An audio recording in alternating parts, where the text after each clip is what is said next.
Ayca. Mən də səni çox sevirəm.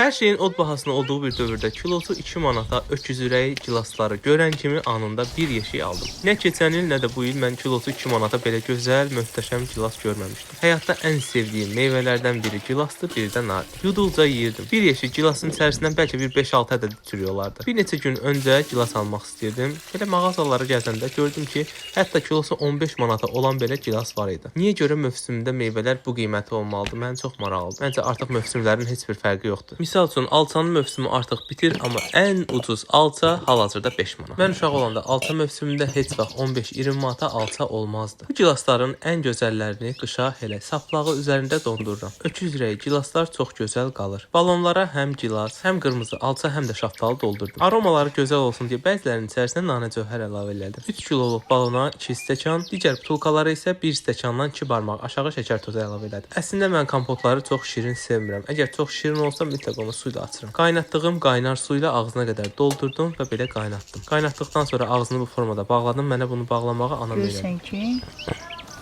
dığır-dığır qalmayıbsa, dığır-dığırdısa bir də eləyirsən. Dığır-dığır dövür, bir də elə, eybi yoxdur.